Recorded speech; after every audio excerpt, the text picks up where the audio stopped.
অতিরিক্ত টাকা ফেরত দিতে হবে এবং বিভিন্ন দাবিতে বহরমপুর আইসিআই বিদ্যালয়ের সামনে ডেপুটেশন কর্মসূচি পালন করা হলো। যদিও অতিরিক্ত টাকা ফেরত দেওয়ার কর্মসূচি চালু হয়েছে, আমাদের বক্তব্য দেখুন, তারপরে যে সবাই জানে যে সাজা হবে, সেইটা কমপ্লেক্স, এটা হবার ছিল, হবে, সবাই জানে। কিন্তু বাংলার মানুষ কেন সকলে এটাও মনে করে যে অপরাধী শুধু একজন নয়, অপরাধী একের অধিক।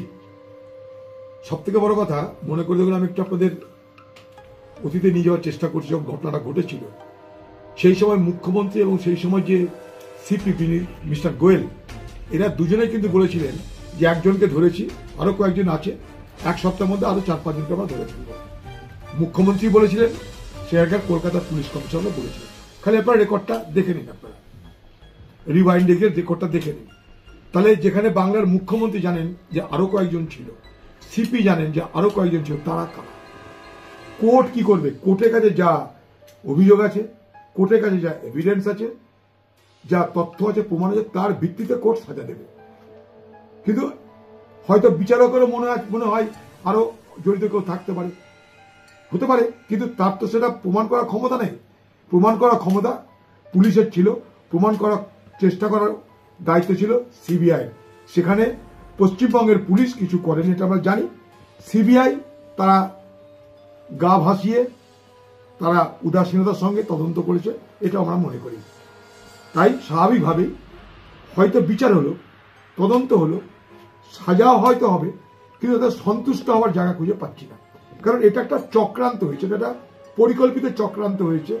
এটা হঠাৎ করে একটা সিভিক পুলিশ গেল আর ধর্ষণে গেল, খুন হয়ে গেল, এরকম ব্যাপারটা নয়। তা যদি হতো তাহলে এত তথ্য প্রমাণ লোপাট করার চেষ্টা কেন হলো? আমার বক্তব্য একটাই, একটা সিভিক পুলিশের প্রতি রাজ্যের এমন কোন বিশেষ ভাবাবেগ ছিল না যে একটা সিভিক পুলিশকে বাঁচানোর জন্য এত তথ্য প্রমাণ ধ্বংসের প্রয়োজন হয়েছিল। এত তথ্য প্রমাণ ধ্বংসের যখন প্রয়োজন হয়েছিল, তাহলে নিশ্চয় বুঝতে হবে এর পিছনে আরো অনেক মাথা ছিল। সেই মাথাগুলোকে বাঁচাতে কিন্তু এই সরকারের পক্ষ থেকে, পুলিশের পক্ষ থেকে চেষ্টা করা হয়েছে। এটা একটা ষড়যন্ত্র। এখন ওখানে অনেকে বলে না, আজকাল সব কথা দেখবেন যে আমি না বড় মাথা আছে, সে না আরো বড় মাথা আছে। এবার মাথার আজকাল খুব গল্প হয় বেঙ্গলে। মালদা ঘটনায় আমি না আমার থেকে বড় মাথা, তার থেকে বড় মাথা। আমি বলি সব মাথার একটাই ছাতা, তার নাম মমতা ব্যানার্জি। স্বাভাবিকভাবেই এ সাজা হয়তো শুনলাম, আমরা সন্তুষ্ট হতে পারলাম না। সাজা এটা রেয়ারেস্ট, আমি এটা মনে করি rare of the rarest case. এই ধরনের ঘটনা তো ঘটে না। তো rare of the rarest case যদি আমরা ক্যাটাগরি দেখি, তাহলে বিরলতম কেস হিসাবে এটা ফাঁসি সাজা হতেই পারে। কলকাতাতে ফাঁসি সাজা এর আগে হয়েছে ধনঞ্জয়, স্বাভাবিকভাবে ফাঁসি সাজা হতেই পারে। কিন্তু আবার বলছি, সব হলো, কিন্তু সন্তুষ্ট হতে পারলাম না। যেটা আপনি বলছেন সেটা